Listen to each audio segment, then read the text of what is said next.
That's the stuff we need to record. What, the hostility? We're live now.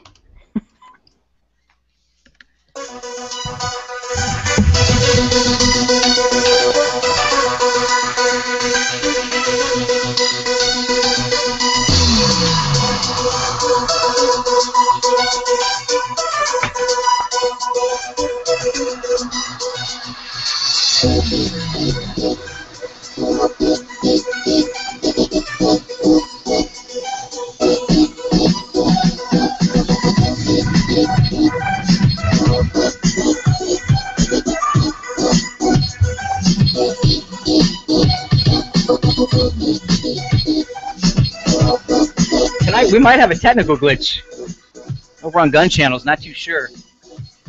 If we do, we're blaming Casey, apparently. What's up, everybody? Welcome to another episode of Gun News Weekly. It is August 11th already. Shooting around, saying what's up. What's up with Ross first? What's going on, dude? What is happening, Kevin? Good to be here tonight. Thanks to everybody in the chat. Been a very active chat. Hopefully we can get the feed over there.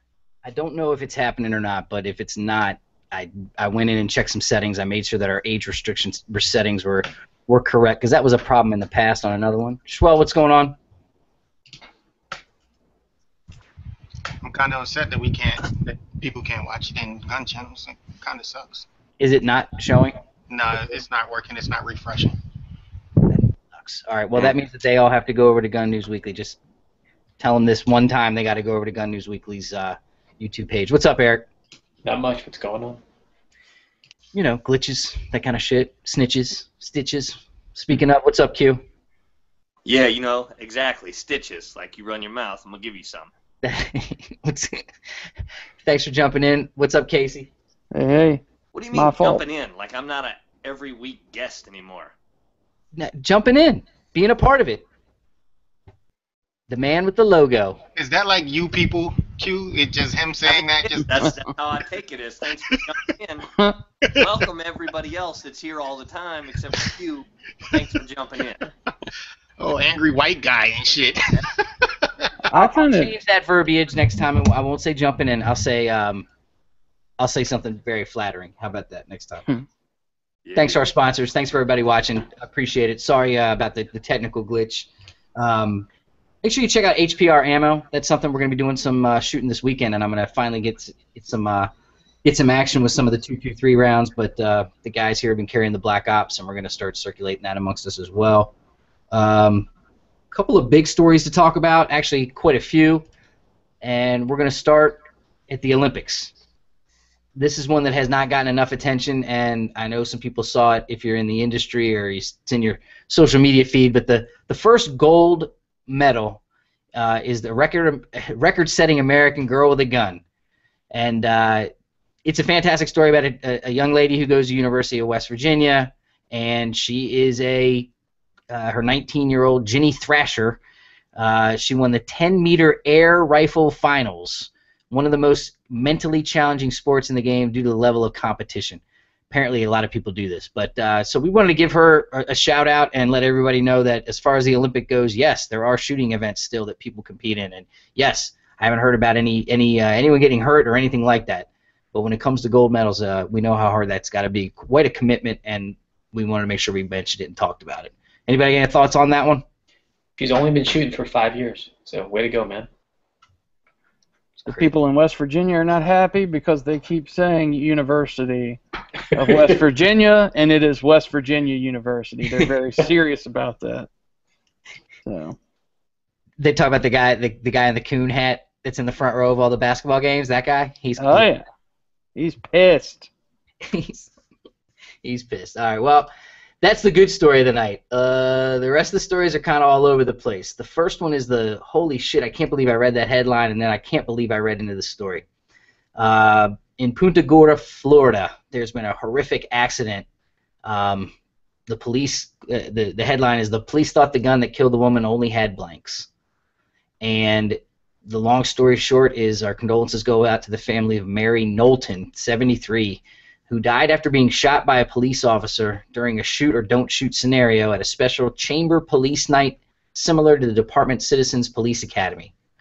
said the chief of the department. The couple interesting side notes we'll get to, but this is a similar role-playing scenario presented to the department that they do on a regular presentation on a schedule. Again, it sounds like they do this regularly. It's not the first time they ever did it. And she was chosen to play a bad guy, and someone again, this officer Cole, Lee Cole, he presented a gun and shot her, and she died. It's unbelievable. It's unbelievable to me. It was out of the blue, a tragic event. Even when they started to play out, people thought it was part of the theater of it. Nobody knew the severity until everybody was told to move back about 2-3 minutes after she was actually shot. Wow, 2 to 3 minutes, you say? Well, it sounds like this is according to a witness that says they were kind of unaware of that this was going down. You know, that it was they all kind of thought it was part of it, or a lot of people. Is there any video to that? Not that I've seen yet. Gotcha. Okay, My so other question is unless she was like role playing like a 46-year-old woman, I mean, in what scenario do you shoot a 78-year-old woman? I guess if she drew a gun, but wow, I just think, wow. I mean, unbelievable situation. And we talked a little bit about mixing ammo or loading mags in the same room with other ammunition that could get misfed into the gun. That's actually been a subject around the internet lately. now, Q, you weren't here early enough to hear some of this, and I'm really interested in what your thoughts are here. So I called my source here at our Coral Springs Police Department Training Center and said, what am I missing in this story? What's important? There's two things. He's hearing, or we're hearing, that there was a revolver involved, and the deduction on that was that if it's a revolver, it was a 38 because you can get 38 blanks, and that is a very inexpensive way to do something like this. Somehow a real bullet got involved. I asked him, I said, well, I've seen, again, we did a whole series of videos over there, and I said, tell me more about the guns that you guys are using. Because all the internet chatter is, you know, oh gosh, you know, how much does a blue gun cost, or all of that type of thing. What they do is they get converted guns that are converted to an 8mm simunition round. So a 9mm round won't even chamber into the barrel of this. They then take it a step further and get them all completely, permanently Cerakoted that blue gun color blue. My mind blows up when I think about the fact that there was a demonstration at a police department and somehow a citizen got shot. It's just mind-boggling to me.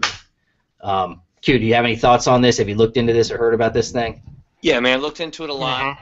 Absolutely unexcusable. You know, one of the first things we talk about in gun safety and stuff like that when we're teaching classes and doing other things is to not have any type of ammunition in the room. These are professionals who carry guns for a living, who should be far more professional than this. And if you look into this guy a little bit, apparently he's had some trouble in his past. He was relieved or fired as a rookie for basically sticking his canine on somebody on a bicycle. Yeah, down at Miramar. I think it might be in alphabetical order. Yeah, so he pulled over someone on a But I bicycle. could be wrong because my name is actually Ansel, so I don't know. Go ahead. I don't think he knew he was not muted. I don't think he did either. Go But right ahead. basically, there's a video out there where he went to pull over someone on a bicycle with no light and sicked the canine on him. So Oh, wow.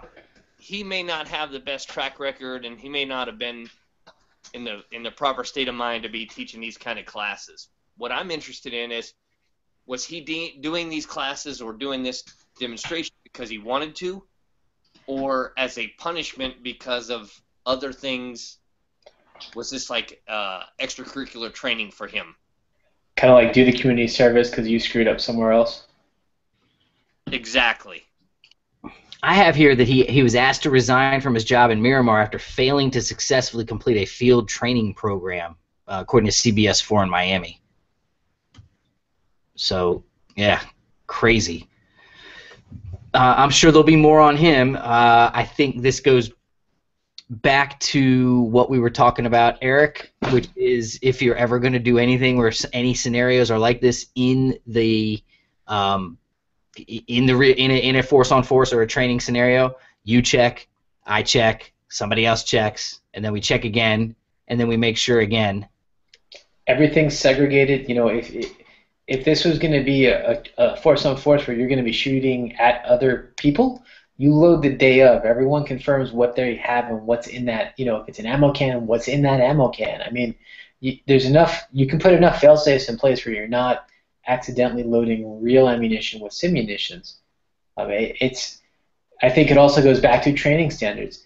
Why was this guy still employed if he had a maybe less than stellar previous history? Well, the whole training piece itself, each department gets to choose what they do, how they do it, and what the budget is on whether they have blue guns, sim guns, starter pistols is another thing that I've read in here. So I'm sure that we'll get some more details on it. It's an incredibly unfortunate accident.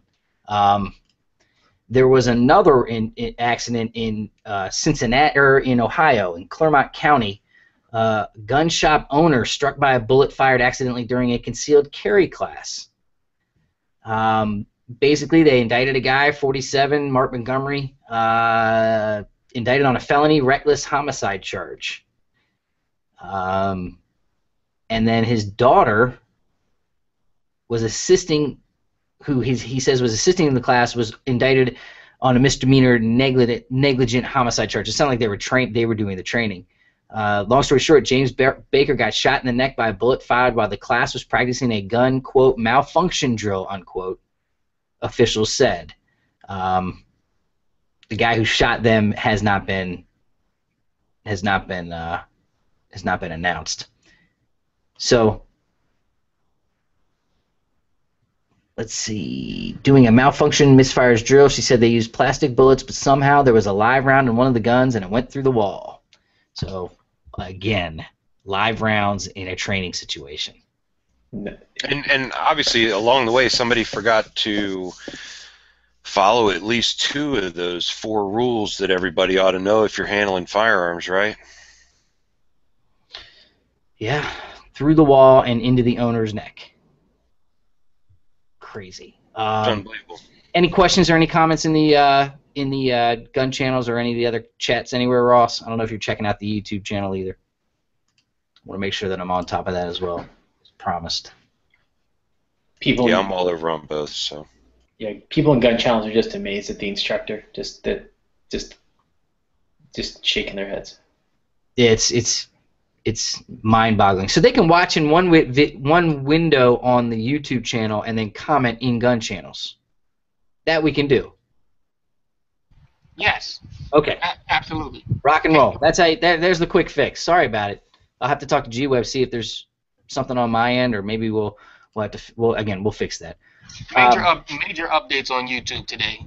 Just to let you guys know. So this may be why we're dealing with the stuff we're dealing with today, but they did roll out some new changes to the mobile app as well as some new security measures. So who knows? Got it. All right, next story. Tennessee dad charged with killing his daughter, 11, after she got off the bus on the first day of school. Who wants to take this one? Anybody? Not much to take, really. Young lady. Yeah, go ahead. Young lady goes to school, comes home, gets off the bus. The original reports, their original call into the police was, my daughter was on the school bus home from her first day of school. When she got off the bus, she came into the house and told us that she had been shot while riding the bus home.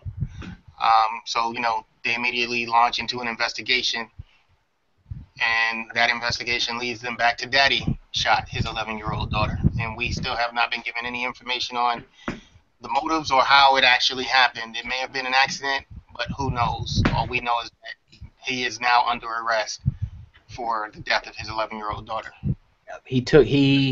There's not many details at all. Like you said, he did take her to the hospital, where she was then immediately flown to Vanderbilt University Medical Center in Nashville, where she died less than 2 hours later. It's tragic. It is tragic. What was the next one that we were going to get into? Now, this one is a little crazy. Stand by. I don't know why it's refreshing on me. There we go. This is in Raleigh. There was a shooting outside of a Raleigh home that followed a 911 call about hoodlums. The details of this one are very all over the place. So, guys, chime in because we were talking about this one in the pre-show. Man calls 911, says there's a bunch of hoodlums outside, quote unquote, and that he was, quote unquote, locked and loaded, going to secure his neighborhood. Sounds like another Zimmerman. Exactly. Quote, you need to send PD as quick as possible. I'm on the neighborhood watch. I'm going to have the neighbors with me. There's hoodlums out here racing up and down the street. It's 1 o'clock in the morning. There's some vandalism, unquote. Keep on going. Said he fired a warning shot. The warning shot actually hit somebody. No, it's sketchy as could be. The youths were. I think assumption is that they were. He was white. They were not. They're having a party, and kids are loud at parties. Man, it's bad all around, man. I don't know what he was thinking.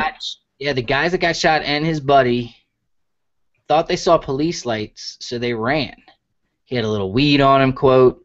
So he took off running back towards their car. They ran, and then they stopped running, and then they heard the shot go off.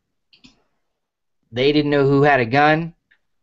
Back to the guy who had the gun, quote, we have a lot of people outside our house yelling and shouting profanities. I yelled at them, please leave the premises. He didn't say people.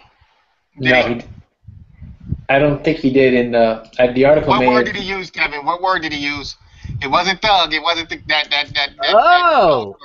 Don't challenge me. I'm reading quote unquote from the article here on newsandobserver.com. Hold on. All right. Did he use the word people? I have quote. We have a lot of people outside our house yelling and shouting profanities. I yelled at them, quote, please leave the premises.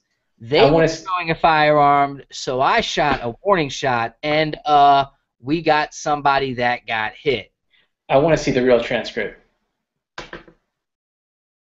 Yeah, he referred to him. Here's some more. Okay, ma'am, I don't know who they are, the man said. There's friggin' black males outside my friggin' house with firearms.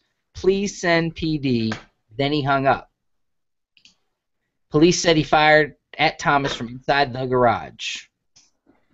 So it sounds like through a glass window because there's glass that were broken in the driveway. How can you fire a warning shot from inside a structure? Typically, you fire those up. Well, and the fact of the matter is unless you feel like you're in danger of losing your life, you have no business discharging a firearm, let alone a warning shot. I don't know what you guys feel about warning shots, but I've even gone or heard that they're in some cases illegal to fire a warning shot. Like if you're not aiming and shooting at somebody, then you shouldn't be discharging your weapon. It is. In most states, it is illegal. I mean, those rounds come back down. Not at the same speed as they come out of the muzzle. Don't forget that. It's that funny face you make when your warning shot hits somebody. It's gotta be weird. I mean, I don't know. I just think that if you go looking for trouble in that regard, if you're not in your house and someone's breaking down your door, you have no business shooting your weapon. And if you look at the shooter versus the victim, it's not a pretty story. Any way you shake it, it's not going to be a pretty story. And I'd be pretty surprised if this guy isn't hung by his ears because of it. The judge told him good luck a couple times. Basically, he should be. He set all of us back, 75 years in acting like this. This isn't something that responsible, honest, good gun owners need. You know what I mean? There are so many of us out here that do the right thing every single day, that get training, that learn the law, that do other things, and to just think that, hey, I'm just going to go out here and pop off a couple shots to run off these people just doesn't work. Well, it's also, I mean, it's different times too. I mean, think about it. You see all this shit on the TV, and you see some of these protests that get violent, and then you sit there and think, oh, this shit wouldn't happen in my house. If it did, I'd take care of the problem. I'd take care of my own, and then shit actually happens, and you get in the moment. I'm not saying what he did was right, but all things considered, with the times and what's going on, I could understand how you could lose yourself in that. But life isn't a TV show. It's not a movie. I understand. I get it. I'm just saying. I mean, with all the recent events, people are paranoid. And paranoid about what, though? Casey, you're in your house. They're going to a party a couple doors down. There's nothing to be paranoid about. This idea that the TV is telling you that all black people that are together are a problem. Dude, I'm not saying that. You're saying that because of what people have been seeing lately, you understand why someone would be scared while being inside their house and they're not immediately being threatened. There's no justification for this. There's no spin on it. There's no understanding. No gun owner who has a sane mind would think that that is the way to handle that situation. I obviously don't agree with the guy. All I'm saying is, the dude didn't. I mean, these people came to him. He didn't go to their house. No, they didn't go to his house. They never got to his door. They didn't knock on his door and say, "Hey, we're hoodlums outside. You might want to come and take care of us." He was in his house and heard noise outside and decided he was going to go outside and do something. They didn't go to him. He went to them. He left his house to go and engage them. I didn't know that. He did go to them. He just said it. He just read it. If you're not going to pay attention, don't comment. I thought that they were at his house. No, they were. It was a street. It was a party at someone's house down the block, and he called the police saying there are people at a house, up and down the street. But he was never involved. If he just sounds like the party was broken up or never really happened, and there's a lot of people milling around. That's what I'm reading. Is that so? He left when he shot whoever it was. He left his property. No, he was in his garage. He was shooting from his garage. Well, he went and sought these guys out. He's calling it a warning shot post shooting someone and killing them. That's what's happening. I mean, he shot somebody. He's in his house shooting a quote unquote warning shot, which is asinine in itself. He went looking to do something. I haven't heard any evidence or any report of them actually having the handguns or the guns. Yeah, how did he know that they had a gun? He said it's just him saying they were showing a firearm. So I shot a warning shot. So did they even have a gun? Did they find a gun?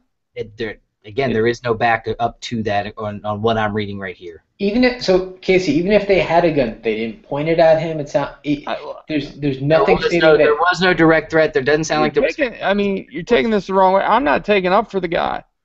I'm just saying I thought that they were at his house, outside his house, causing shit. My bad. All I was saying is, with everything that's on the news, this guy probably is like, oh God, there's black people out here. I'm going to go take care of business. That's all I'm saying. I'm not saying it's good, it's bad, or whatever. Obviously, it's bad. I would never do it. I mean, unless my life's in danger. Why does it? He stated, "I fired my warning shot like I'm supposed to by law." Is that bullshit too? Is that? It has to be. Not relevant. Where is a warning shot legal? He's probably thinking if he says that I have it recorded, I'm good to go. Right. He said what he thought he needed to say to clear himself later. Right. Think about there's things that we're leaving out here because there's a lot of reports from this. When he initially called and told them that there were some hoodlums outside of his house making a bunch of noise, racing up and down, he also did not tell them what his address was when he called. He said, "I'm somewhere in Raleigh. You guys need to figure it out and get here soon. I'm getting my gun." That's crazy. He didn't say, "Here's my." They had no idea where he was calling from. They had no idea. He didn't want to give them that information, which to me says that that's bizarre in itself. Let me buy myself some time so I can go out here and Zimmerman the fuck out of these guys because I'm gonna go out and protect my community. I'm a part of the neighborhood watch. Why would you say what he did? all of those things? Why would you say that shit? Unless you're trying to clear yourself of any wrongdoing when you go out here and you take this random pop shot. It's almost like he was like, I'm like George Zimmerman, but I'm gonna do everything in my power to not get on trial. So I'm gonna do all those things that he didn't do. I'm also reading it was a shotgun. I had assumed it was a Yep. pistol myself. Yep, a This is shotgun. this is obviously a guy who got a little too much power, thought he had a little too much authority on a lot more authority than he should have had, as a neighborhood watch guy that went out and did something really stupid. And now I am pretty confident that he'll be, like I said, strung up by his ears for Do sure. we even know he was part of the neighborhood watch? And that's all he He said. said he was. Yeah, but that's all you have to do with the neighborhood watch is say that you're a part of it. He's done. It's just that simple. He's a dumbass and made some really bad decisions, and he ruined the rest of his life. Period. And he probably set us back a good chunk of ways on Second Amendment stuff. You know what I mean? Just in general, things that things like this that are stupid magnify under anti-gun magnifiers and become these huge issues that limit our rights as Second Amendment supporters. So the guy died, I take it, that he shot. Yeah.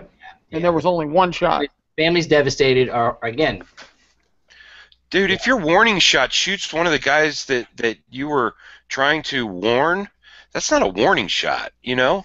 It went through his glass door in his garage, so he was. It's like, no, that's a great way to try to cover your ass after the fact. Yeah. a lot of comments coming in. You guys, I'm seeing a lot of comments coming in. I can't really read them, but I see that they're firing in one after another. So if anyone's putting anything out there to add to this, please. Where are you looking, Kevin? On YouTube or on gun channels? I get the emails from YouTube, so I'm watching YouTube. shout out to Z Torrens. You win. I'm gonna give something away at the end of the show. My favorite night of the week. It's my favorite night of the week too. Z Torrens wins. We'll do a target. We'll get you something from Grizzly. How about that? Anyway, side note, because we can switch to the next story, because that last one was getting everybody fired up. Fired cop arrested, accused of trying to sneak gun into Disney. I was saying, out of all the madness that goes into Florida, it seems like Orlando is the hot spot. An Arkansas man was accused Monday of trying to bring a gun into Walt Disney World's Magic Kingdom and impersonating a police officer, according to the sheriff's office. Kevin Ricky of Pine Bluff, Arkansas, was entering into the theme park about 8 a.m. when a Disney security officer randomly selected him to walk through a metal detector, according to an incident report. Webb reported that was a law enforcement officer from Arkansas and had a firearm in his front pocket. The security officer then asked him for verification, so he provided credentials, saying that he was a patrolman. They called in, and he was informed that he had not been employed by them, so he was full of shit and started, rattling off, hoping to make it. He was hoping to get his gun through the gates, and he got caught. Dumbass. Later in the show, when we talk about a couple of things, including Schwolf's question of the week on his blog, I'll also share my experience that kind of relates to this from going to the concert last weekend and going in unarmed. Let you know a little bit about what I saw in terms of security and what my thoughts were on that whole thing. Your question of the week was about the end of the world. Do you want to survive it, or do you want to just be gone with all the preparing and training and everything? That was your question. All right. Well, shoot. Let's just do that now. That is a good one. Well, you got a vlog, also known as a vlog. But also on Facebook, you've been putting up some posts, and you had a question that was pretty interesting because a lot of the people that watch this show or that are involved in the gun world, they do some sort of level of preparedness, whether it's mind or firearms or supplies. And you had a thought on this, so go right ahead. Yes, sir. Let me preface this because of the vlog entry that Kevin is talking about. I got a lot of feedback, a lot of inbox questions. I am not talking about the people that are carrying EDC kit or get home kit. My question of the week is, do you want to survive the apocalypse? Do you want to survive the zombie, the zombies? Do you want to survive an alien invasion or a natural disaster? Do you want to be here to help rebuild civilization? Do you want to survive? My answer is absolute hell no. I don't want to live. I don't want to be here. I want my house to be hit by the meteor. I want the aliens to attack my house first. And if the zombies hit, I want to be zombie number one that gets killed before he gets out of the lab. I want to be patient zero. Can you imagine a zombie Schwell? I would live forever because I'm fat. So I wouldn't even have to eat brains or anything. I'd be that fat, slobby zombie that lives forever, that makes it all the way through the movie. You'd But be mad at Don't all the forget other zombies. really slow zombie. shut the Yeah. hell up. But he would put all the other zombies in their place. It would be interesting. I'd be the big black zombie from that John Leguizamo movie a couple of years ago. Yeah. My idea is, yes, I absolutely want to live through it. I want to be that hero in the movie that somehow, through all bullshit, gets blown up, shot, attacked by a dog, bit by a zombie, lives through the whole thing just to, to move out to the middle of nowhere and start growing hemp. Growing hemp, huh? You can That's build a right. car with hemp. That's the future. It is. I thought alpaca was the future. If you had some alpacas on your hemp farm, it would be helpful. I'll give it that. And emus. Do they spit, or is that just ostriches and camels and things like Remind me to send y'all an emu video. Where I live, a couple emu got loose in a grocery store parking lot, dude. Funniest shit ever. that? Yeah, I'm reminding you. I think everyone would want to see that. Please comment in the comments if you'd like to see that, and we'll put the link. All right, next transition. I'm not going to spend too much time on this. We tried to, there's enough political shows and discussions and back and forths and Facebook posts. You want to get involved and start arguing with people, left, right, her, him, feel free. We're going to stick to what it has to do with the gun thing and how it applies to our lifestyles as gun folk or those Second Amendment people. Them people. Those people, Q. I think he was talking about us. So, what's interesting is this week the Second Amendment came forefront when Trump had the following to say, quote, Hillary wants to essentially abolish the Second Amendment. By the way, and if she gets to pick her judges, nothing you can do, folks. Although the Second Amendment people, maybe there is. I don't know. But I'll tell you what, that will be a horrible day. If Hillary gets to put her judges, right now we're tired. You see what's going on. We tied because with Scalia, this was not supposed to happen. Justice Scalia was going to be around for 10 more years at least, and this is what happens. That was a horrible thing. Okay. We know where the left took that comment. We know where the right is defending the comment, or at least where Trump is defending the comment.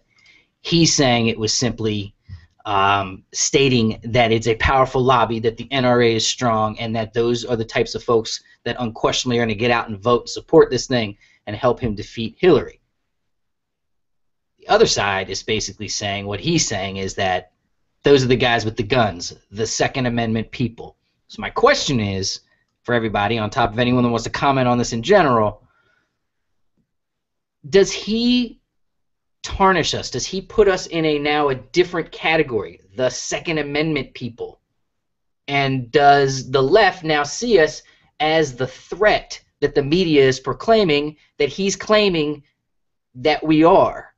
That one loon or just one guy or just one crazy person with a gun, and that's all of us, is what they're saying, is that could potentially be the person that goes and wreaks havoc. Eric, go right ahead.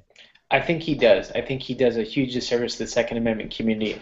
I personally don't think he's pro-Second Amendment. I think he's pro-Second Amendment when he's in a room with Second Amendment supporters. I think when you're a candidate for a president of one of the major parties, everything you say has meaning. And it's not just what you say and what you think it means, it's how people interpret it. And he forgets that on a daily basis.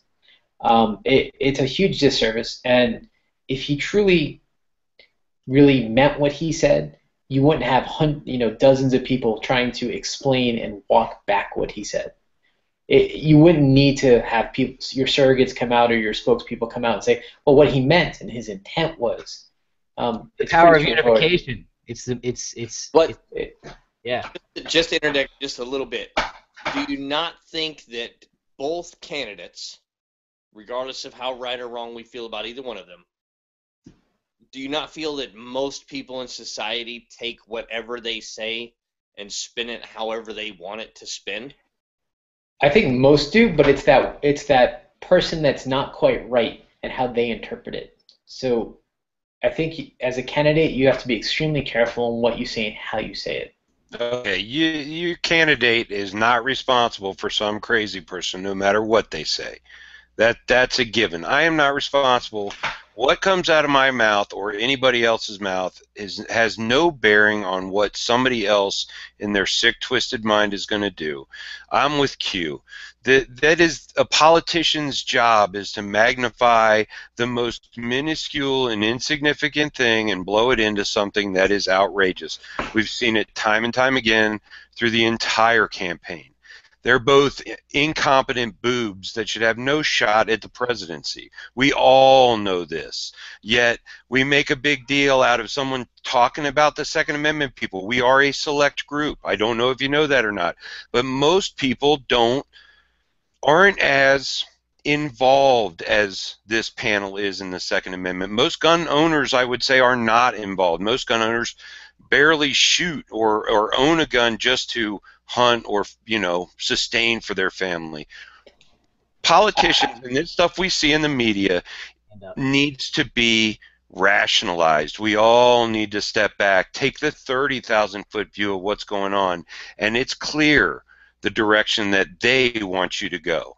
Well, let me read a quote from Gabby Giffords, who did comment on this situation, and this is very interesting. Quote, responsible Who's Gabby state... Who is she? She's the one that got shot. Okay. She's the one that got shot. Arizona senator. Yeah, She was the a one that was Republican. married to the Yeah, she former was a Republican. Married She was the a guy that's in Republican charge. Arizona senator, shot in the head, survived. She said, we must draw a bright red line between political speech and suggestions of violence. Responsible, stable individuals won't take Trump's rhetoric to its literal end, but his words may provide a magnet for those seeking infamy. They may provide inspiration or permission for those bent on bloodshed. Now, she uses the word may twice, which take it for what it is. However, that's the opposite of what Ross is saying on his side, which is, hey, you know what? It's not your responsibility for someone that takes those words and does something. She's saying it may provide that inspiration. So let me ask you a question. When you equate somebody to Hitler, what are you doing to your fringe class there? I mean, what would be how many people would have loved to have taken out Hitler before he was a problem? And when you equate somebody to Hitler, what are you doing? I'm not holding Hillary Clinton responsible for making those statements. Why would you make Trump responsible for assuming, or that's even assuming, it wasn't even a direct correlation that the Second Amendment group might be able to pull something off? I'm going to argue that one, it's not one statement in a vacuum in itself. It's all the statements combined and through the course of his speeches. But also, I think as a presidential candidate, you do have a higher bar to set, a higher threshold to set. When we talk on this panel, we have, people can take what we say and throw it out the window and not give a shit. But when you're the presidential candidate, your words have a lot more meaning and a lot more interpretation. I That's just called think there's a higher scapegoating. bar. It's called scapegoating. It's No, using somebody else to justify what you've done, and what you do is on you. It's not on anybody else. So, Ross, let me ask you this. This is going to be a kicker. Farrakhan goes out tomorrow and makes a statement and says all Muslims should go out and kill every white person they see. And then on Saturday morning, you wake up to reports that Muslims all over the United States of America have shot a bunch of white people based on what he said. Is he not responsible? Ultimately, no. The people who are doing the shooting are responsible. He's inciting And you can't go into inciting violence. If you directly tell But somebody to isn't go that shoot inciting, white though, people, part of the responsibility? By him using that rhetoric, he knows that those are that there are people that support him. They're gonna use those as trigger words to be like, he's telling me to do X, Y, and Z. He's absolutely responsible. I think the difference is saying that directly to go out and harm someone versus alluding to something or allowing it for interpretation. Right. If I say you as a hey, human being have to buy in. You have to buy in and take the shot. He's not taking the shot for you. if I said something like, hey, it'd be really cool if tomorrow my jackass neighbor's car had a flat tire because I don't like her. If she had a flat tire, I didn't tell anybody to do it. But if I said, hey, somebody in the neighborhood should go by and pop her tires because I think it'd be funny if she was late for work, and it happened, that's a different. Schwell, do you think it would be legally possible to incriminate somebody who said that? Because we see that sometimes. We've seen that happen, and no criminal things happen to those people. I can give you an example here in Massachusetts. We have a case now in front of the state Supreme Court. A girl, a young woman, and her boyfriend who was suicidal were texting back and forth. She, in her text, said, "You should kill yourself," alluded to it. He finally did it at some point in their texting back and forth conversation. She's now up on manslaughter charges for inciting and pushing him over that line. So, okay, I'm going to give you another. I believe the statement was, let's burn this motherfucker down. I don't remember any charges for that. That is inciting, and the place got freaking burnt down. Which example was this? Who are you talking about, Ross? I'm talking about Ferguson. I'm talking about Michael Brown's father, literally in the middle of a riot, telling these people to burn the motherfucker down. Did he get in trouble for that? No, he did not. All right. Well, I believe he got invited to the DNC. Ross has one good example. That's a good point. For every good one, there's a bad one. It was a riot. The riot was already in progress when that happened. That's a terrible example. The buildings were probably already on fire. So hold on now. Probably May. Exactly, but I mean, we're talking definitives here. We're talking about whether or not a person says something, whether or not someone follows up on what they say, should they be held responsible for it? And I'm going to follow up with this. I don't think Michael Brown's father's responsible for those riots. I think the people who lit the fire are responsible. Right on. Well, let's also go back to what I was saying. Think about this, Ross. The way they're portraying this in the media is that if one crazy Second Amendment people, one of those people, and we are all part of that, if one of it does it, we are all now going to be looked at as a perpetrator, as someone who's involved with that movement, as someone who is one of them. Let's also add that that's scary that they're getting there with that. Let's also add, though, that Secret Service actually had to issue a statement publicly about this. So it adds that there is a concern that there could be someone that interprets what this person is saying and taking it as, I personally need to do something. So the first time they've ever done that. So it adds a whole nother level to it as well. I'm gonna jump and jump over that one. We're flying through these stories. This one, just because of some of the language used, I wanted to make sure that we threw it out there. I don't know if we need to start using their hashtags or not. I think collectively we can probably see if we want to do that or not. But there's a new gun control group that's called Betsy Riot, and they're actively encouraging attacks on gun owners. It's on guns.com. A new group advocating gun control has appeared on social media. The group, calling themselves Betsy Riot, call on members to, quote, prank, lambaste, and generally fuck up gun culture. Their website advocates, quote, individual acts of gun culture sabotage or public disruption, while insisting that members, quote, respect the anonymity of others. I'll wait before I go on to hear what you guys think so far. I have no idea what all that dumb shit meant, but I can tell you this. Fuck around and find out. That's what you can find. I wasn't even listening.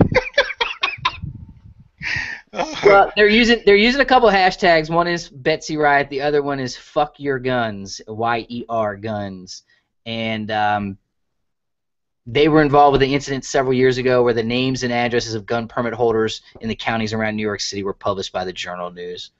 Yeah. Anyway, I agree with Joel, but it's interesting. How about hashtag fuck your anti-gun hashtags? Come on with something. There was one that came out. Ross had this week. Independent Journal, 13 charts that put America's gun violence in perspective. I just wanted to talk about stats for a couple minutes because there's some good stats that have come out. They're number one that makes sense mentioning. Gun homicides are down 49% since '93, and they say that even if there's no causation between more guns and less violence, there sure is a lot of correlation going on.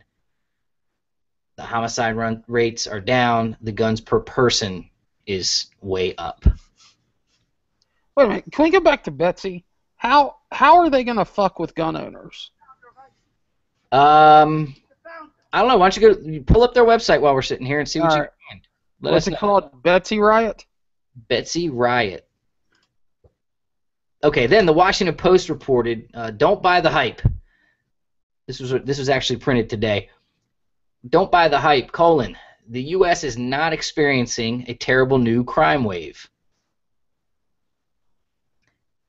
This guy did a series of studies, but basically it says there's been a surge of assertions about rising crime recently. At the Republican convention in July, Donald Trump said, quote, decades of progress made in bringing down crime are now being reversed by this administration's rollback of criminal enforcement.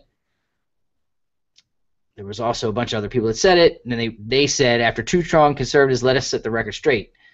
The statements on rising murders are highly misleading. The truth is that Americans are still experiencing hard-won historic lows in crime.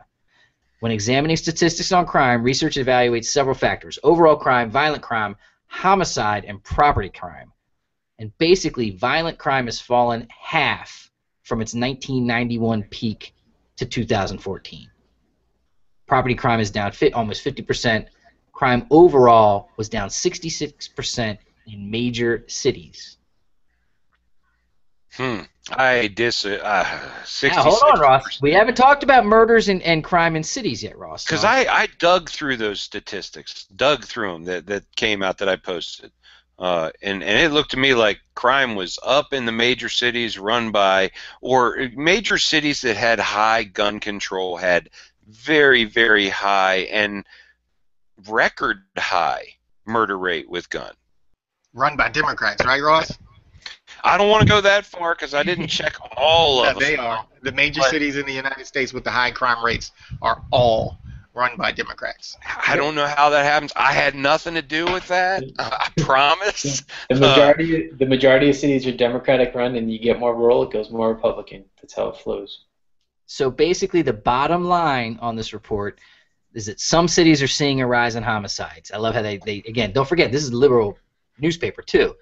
But the country is not experiencing a national murder wave or a reversal in the long trend of decreasing crime. So there you go. Good. That's great. And then that's what I think the one major graph in there showed was that gun sales are skyrocketing and crime is decreasing at a pretty steady rate. So let's hope that trend continues. Maybe we'll run out of crime. Let's talk about stats. I talked to a gun store owner in Florida. He said 400% up over last year, which was a great year. I've talked to other people that, again, what was the post I saw today? Cabela is selling a used Gen 3 or Gen 4 Glock for I think it was $760. Whoever bought that is a dummy. Hold on, a bunch of people had comments saying that in certain areas like Mass and this and that and the other, I think it might have been $600 something. But hold on, let me give you because I did take $698, and it was a used Glock 42. Yep, I stand by my stance. Dummy. Yeah. Glock 43s in mass are $800. I got 689 for $689 for a 380 Glock 42. You know, like Dummies. 71% of all statistics are made up on the spot, right? There it is, right there. You just made 95%. one up, didn't you, Q? Didn't you just make up that number? Yeah, it's usually 68. Yeah, I think he's right. I like to say 95 to 98%. Those are my two catch numbers. That's And if you saw it on Facebook, it's got to be true. Dude, if it's on the internet, it's always true, Ross. Thanks to everybody who's watching tonight. We appreciate it. Okay, so Any other Betsy questions in the Riot. chat? Yeah, go ahead. What you got, Betsy? Betsy is not really the way that they want to fuck with people is like bumper stickers, putting it on public property at like shooting ranges, and in like in gun magazines that are sold in bookstores. That's how they're going to land blast the gun owners. I don't know. I think we just let Kim in the chat take care of all the Betsy Riot. What do you guys think? Yeah. Thanks for watching. Appreciate it. I think she'll probably kick everybody's ass. All right, one last story tonight, and then maybe here someone wants to talk about it. Iowa State Fair to remain free of lawfully carried guns for now. Set to run August 11th today through the 21st, the annual event at Iowa State Fairgrounds in Des Moines that dates back to 1854 and last year saw more than 1 million people. Guns are prohibited at this event without a valid permit to carry despite otherwise strong preemption statutes. So they are prohibiting guns even if you have a permit. There are quotes from both sides. It's amazing to me, but you know. How many permit holders do you think that's going to stop? I don't know, but in 2010, a group of 30 to 40 teens roamed the fairgrounds conducting random assaults during an event deemed by some as, quote, beat Whitey night that resulted in both arrests and injuries among police. Those are my favorite fair nights. Going further back, during the 96 State Fair, who knew that Des Moines was so active? 2 funnel cake vendors were found bound, gagged, and shot to death in their trailer on the fair's campground. I can't make it up. Funnel cake. Dude, beat Whitey night is how you get yourself shot in the face. Believe that. The current rule means that those who park their vehicles on the fairgrounds must be disarmed from the time they leave their homes until they return. There are people that are saying this, that, and the other. So, again, just to share a personal note, I went to a concert last Friday night, and this was at one of the places in Florida that you just simply are not allowed to have weapons. And, you know, it's one of those things where you make a choice. And when I walked in, you know, they were definitely frisking all the guys. And I told my daughter, I said, watch this. I'll make sure he doesn't touch me. She's like, what do you mean? They're touching everybody. I was like, watch. So I went right up to him, and I said, you don't need to touch me. I'll show you everything. And I pulled my shirt up as high as I could, and I just spun. It was fun. And he didn't touch me. There was a lot of cops there. I mean, it was obvious walking in that if you were there to start trouble in that area where you walk in and in the areas where there was food, there was just a lot of cops. Wait. Yes. Did you mention what concert it was? You're telling us that this place, he went to see Blink 182. And I don't know the last time that there was a big major hoorah Blink. I didn't know that they were that gangster like You that. should have seen the mosh pit, bro. I mean, it's like Insane Clown Posse where, you know, people are like... The 40-year-old mosh pit? What? It wasn't like he was down dancing at the KOD. Right, like, really? Come on, man. Dude, people cry. People cry at that concert. No one was crying. No one was crying, I promise you. Were they playing the hits from the 80s and 90s, Kev? Or were they like Playing the new stuff, too. And screw you. There's lots of people, including people watching right now, that'll tell you it was a fantastic show. You knew the words to the songs, didn't you, Kevin? You sang with your All of daughter, them. didn't you? All of them, yes. Blink 182. It's a We night love we you. will neither forget soon. It was fantastic. Did they outlaw lighters? Did you have to use your There was phone? some other band from Orlando that opened for them. Swell. You know those fucking screaming dude bands where they're like and then all of a sudden the guys start screaming. It was one of them. Oh, man, that's too funny. I didn't think they were still alive. Apparently, the All-American Rejects opened before that, and the guy that I was talking to sat behind me. He said that the guy started, he goes, 12 years ago, we were something. Now we're just, like, opening for people. All right. So anyway, yeah, not caring in a place like that, you give up your rights, you give up your way, but it was a good time, and I was safe. And don't get me wrong, situational awareness was on high alert. You know, I'm there with my daughter. Any kind of, you know, every time we were somewhere, I was definitely aware of where we would go if we had to get away from something. Just one of those things. I think it's our responsibility to be that way. What did I miss? Speaking of that awareness, man, a student of the Gun University, just, and I don't know if I should be pushing this, I'm not getting anything for this. I just think it's awesome information that's out there for everybody. Student of the Gun University put out a 3-part series. Go like them on Facebook. Check out their series. I hope I'm not breaking any rules over on this side or that side, but really great information about situational awareness and the hows and the whys and some stuff you'll enjoy. So I want to. I watched Suicide Squad on the internet last night. Next time when we talk about this, we have to talk about the shooting scenes with Will Smith and that kind of stuff. It was pretty interesting how they portrayed his character. And Harley Quinn is fantastic. She's the whole movie. She's the whole movie, and they'll obviously have more.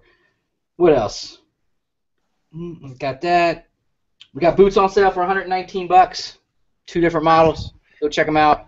Kevin, the chat is saying that you got tickets to that concert by flashing your boobs. Basically. Is that what it was? Belly button. My hairy belly button. It's I'm pierced, pretty right? sure I saw a Facebook Live with him on top of his daughter's shoulders with his shirt off. Pierced, right? That's exactly how it worked. She held him up. She said, "Don't worry, Dad. If stuff gets crazy, I'll take care of you." And that was it. Take one for the team, Dad. Take one for the team. He was worried about an escape. You know, like, hey, what happens if something goes down? Where do we go? And she was like, "Don't worry, I got you. Just because you look like you're 12, I got you." Don't worry, Dad. Hold my hand. Yeah. And then the guy behind me said, "How old are you?" I told him, and he goes, "You're the coolest dad ever." Just for the record, it did happen. He said, "I hope I'm that cool when I'm 44." Did he say cool or short? Yeah, that didn't happen. It did happen. All right, Q, what's our veteran website of the week? I'm putting you on the spot. Who should we be talking about this week? Absolutely. This week, Montana Vet Program. So basically, it's a program ran by some Marine Corps Force Recon and Scout Snipers. It's basically they bring you up to Montana and they take you hiking and they go out in a group. It's 5 or 6 dudes. Reconnect. It's real manliness. Part of it is some camaraderie.